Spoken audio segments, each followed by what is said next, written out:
Você sabe o que Os Simpsons, o filme, Avatar e a Princesa Sherazade têm em comum com a Coreia do Norte? Acredite ou não, todas essas obras receberam colaboração, inteiramente ou em parte, do único estúdio de animação da Coreia Popular, o Estúdio SEC, também conhecido pelos nomes April 26 Animation ou Scientific Education Korea Studio. Segundo o crítico de cinema Anthony Cao, o Estúdio SEC foi criado em 1957.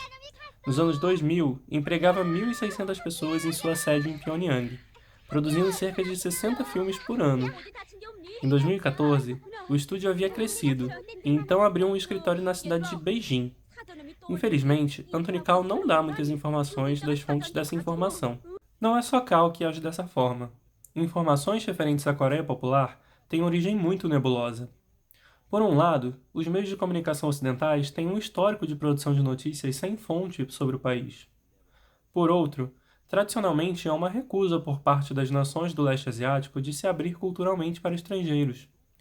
Então, se a Coreia Popular não sente necessidade em informar estranhos sobre a sua realidade, restam apenas as histórias contadas por visitantes, desertores e inimigos, quase sempre focando nos aspectos mais negativos, reais ou fabricados, do lugar.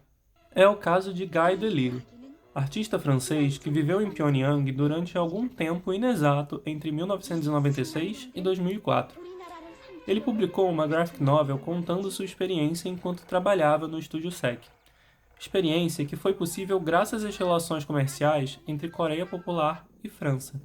O livro é cheio de preconceito e paranoia, e ele mesmo não dá qualquer fonte para as informações que apresenta. Na verdade, muitas vezes ele mesmo conta que os norte-coreanos negam o que ele acredita sobre o país. Mas para ele, todo mundo sabe da verdade. Apesar de todo o racismo anti-asiático de Delisle, que ele repete em outras graphic novels sobre sua vida em Burma e em Shenzhen, ainda podemos tirar algumas informações a respeito do Estúdio SEC. Dá para entender, por exemplo, como a inexistência da ideia de propriedade intelectual permite que os estudantes da Academia Norte-Coreana de Belas Artes sejam treinados com softwares e tecnologia de ponta para produções em 2D e 3D. Delisle fala de pirataria sem considerar que, entre eles, há uma enorme diferença na crença a respeito do propósito de existência dessas tecnologias. Ele também descreve dedicação e felicidade entre os trabalhadores do estúdio, que ele acredita ser algum tipo de lavagem cerebral. Isso mesmo em meio às consequências de uma fome e embargos econômicos. Essa informação também é dada em uma notícia de 2014 do jornal sul-coreano Kotra, informando que a equipe do Estúdio SEC trabalha 8 horas diárias, raramente faz horas extras e ganha acima da média do salário norte-coreano. A Coreia Popular se abre para a negociação com o estrangeiro com o fim da União Soviética, e principalmente durante o período conhecido como Marcha Árdua, como forma de angariar moeda estrangeira e lidar com a escassez de alimentos, resultado de uma série de fatores naturais e políticos. Nesse contexto, surgem as colaborações e terceirizações do Estúdio SEC.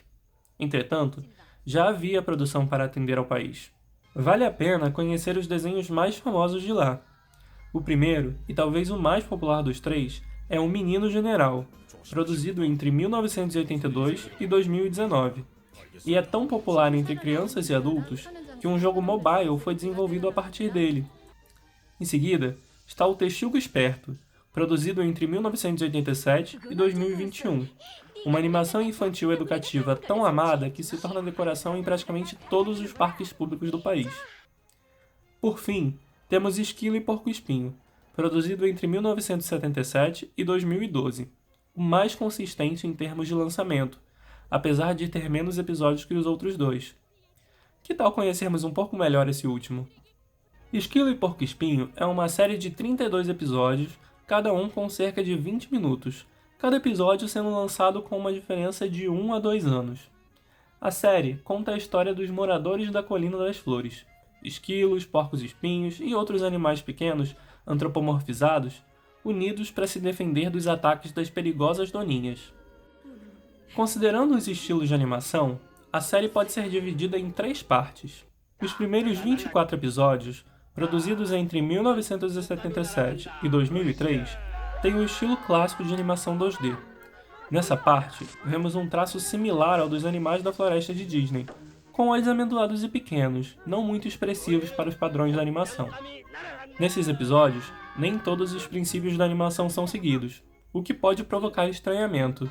Os 2 episódios seguintes, produzidos em 2004 e 2005, apresentam um aperfeiçoamento dos traços das personagens, que ficam mais limpos e coloridos, resultado da introdução do desenho digital e da experimentação com tecnologia 3D.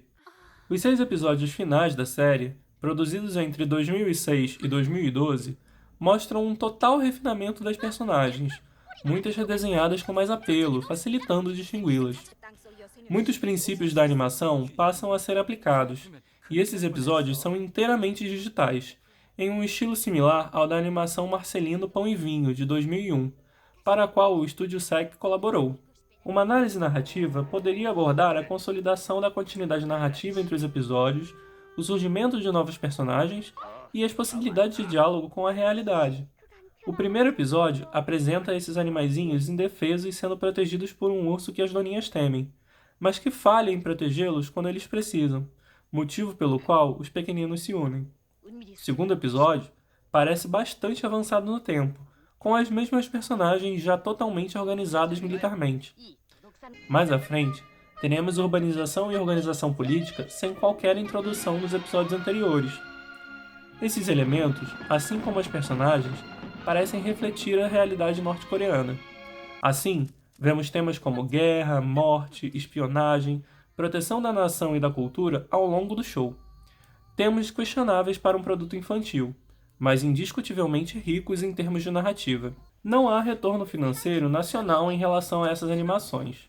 Algumas delas, como o Texugo Esperto, até foram vendidas para o exterior, mas esse não é o objetivo desses materiais. Então qual seria? Bem, a resposta dessa pergunta está na história do Estúdio SEC e na história da própria Coreia Popular. O Estúdio SEC surge apenas alguns anos após o período conhecido como Guerra da Coreia, quando Norte e Sul entram em conflito armado pela unificação do país. A guerra, que durou 3 anos, resultou na assinatura de um armistício e na criação de uma zona desmilitarizada entre as duas regiões divididas, mas até hoje permanece como um conflito congelado. Recém-saídos de 2 guerras e lidando com uma ocupação militar estadunidense na região sul e no Japão, os norte-coreanos desenvolvem uma estratégia política de entretenimento com propósito. Resgatam o Pyongyang Animation Studio, aberto em 1948, antes mesmo do segundo conflito, e produzem algumas animações. Nelas, ensinam lições de cidadania e a história da Coreia, necessárias à reconstrução do país, e mensagens contra o imperialismo japonês, europeu e estadunidense. Essa é a função do Estúdio SEC até hoje. É possível encontrar algumas animações norte-coreanas na internet. Nelas, vemos lições como: as leis existem por um motivo, não obedeça cegamente, mas entenda o seu propósito.